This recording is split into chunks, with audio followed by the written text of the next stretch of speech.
সংবিধানেই কিন্তু পথ আছে, এবং এটা নিয়ে আমাদের সঙ্গে আলোচনা করছে না কেন, এটা আমার একটা বড় প্রশ্ন। এই সরকারের পক্ষে একটা অর্ডিন্যান্স জারি করে কনস্টিটিউশন রদবদল করাটা ঘোরতর অন্যায় এবং এটা অগ্রহণযোগ্য, এটা হবে না। সংবিধান স্বাভাবিকভাবে মানুষের সম্মিলিত ইচ্ছার প্রকাশ, এবং সেটা ৭১ সালে মুক্তিযুদ্ধের ভেতর দিয়ে মানুষ যেটা রচনা করেছে সেইটাকে ভিত্তি করেই আমাদের অগ্রসর হতে হবে।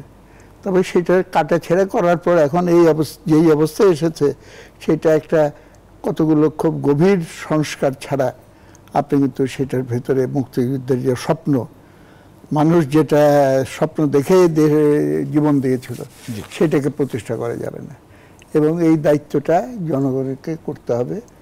সেই সংবিধানেই কিন্তু পথ আছে, এবং এটা নিয়ে আমাদের সঙ্গে আলোচনা করছে না কেন, এটা আমার একটা বড় প্রশ্ন। এবং অন্তর্বর্তীকালীন সরকার তারা একটা বলছে যে ৩ মাসের ভিতরে কমিশন করে দিয়েছে, তারা একটা রিপোর্ট করবে, রিপোর্ট রেডি করার পর তারপরে আমাদের সঙ্গে আলোচনা করবে। এটাতে আমি এই বিলম্বের তো কোনো কারণ দেখি না, আমাদের সঙ্গে এখনই আলোচনা করুক, এবং আর কিছু না হোক, এই সরকারের পক্ষে একটা অর্ডিন্যান্স জারি করে কনস্টিটিউশন রদবদল করাটা ঘোরতর অন্যায় এবং এটা অগ্রহণযোগ্য, এটা হবে না। ওর জন্য এইটার কনস্টিটিউশনাল পথ আমার দেখতে হবে, এবং সেটার পথ আমার কাছে তো অন্তত পক্ষে আছে, আমি তো কতগুলো সাজেশন দিতে পারবো। আর যাই না হোক, অন্তত পক্ষে এই গভর্নমেন্ট যেটা করতে পারে, যে একটা কনস্টিটিউশনাল কনভেনশন সমস্ত রাজনৈতিক দলগুলোকে নিয়ে, এবং তারা মতামত বলুক, এবং তাদের কতগুলো সুপারিশ তৈরি হোক, সেই সুপারিশটা পরবর্তী নির্বাচিত সরকারের কাছে যাবে, পার্লামেন্টের কাছে যাবে, এবং নির্বাচনটা যাতে ঠিকমতো হয়। এই সরকারের এখতিয়ার বা ম্যান্ডেটটা পরিষ্কার করে বুঝতে হবে।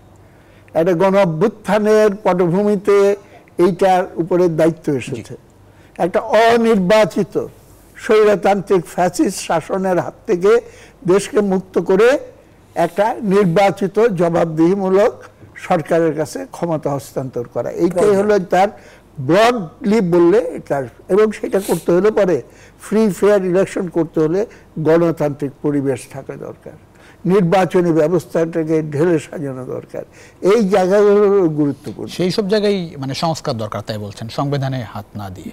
সংবিধান প্রয়োজন হচ্ছে প্রয়োজন হচ্ছে না, যেমন সুপারিশ করে যাবে, কি বলে, সুপ্রিম কোর্টে অ্যাপিলেট ডিভিশন থেকে একটা জাজমেন্ট আছে যে constitution prior to 5th amendment stands valid. তখন আওয়ামী লীগ হঠাৎ করে বলল যে বিচার বিভাগ কিভাবে কনস্টিটিউশনে হাত দেয়, একেবারে শেষ করতে। আমি বলেছিলাম বিচার বিভাগ তো কনস্টিটিউশনে হাত দেয় না, বরঞ্চ অর্ডিন্যান্সের মাধ্যমে যে 5th অ্যামেন্ডমেন্ট করা হয়েছিল ওইটা যে ভুল, সেইটা রায় দিয়ে আমাদের সভরেনিটি অফ দ্য পার্লামেন্ট। জনাব ফারুক, নিশ্চয়ই অন্য কোনো দিন বিস্তারিত আলোচনার সুযোগ হবে।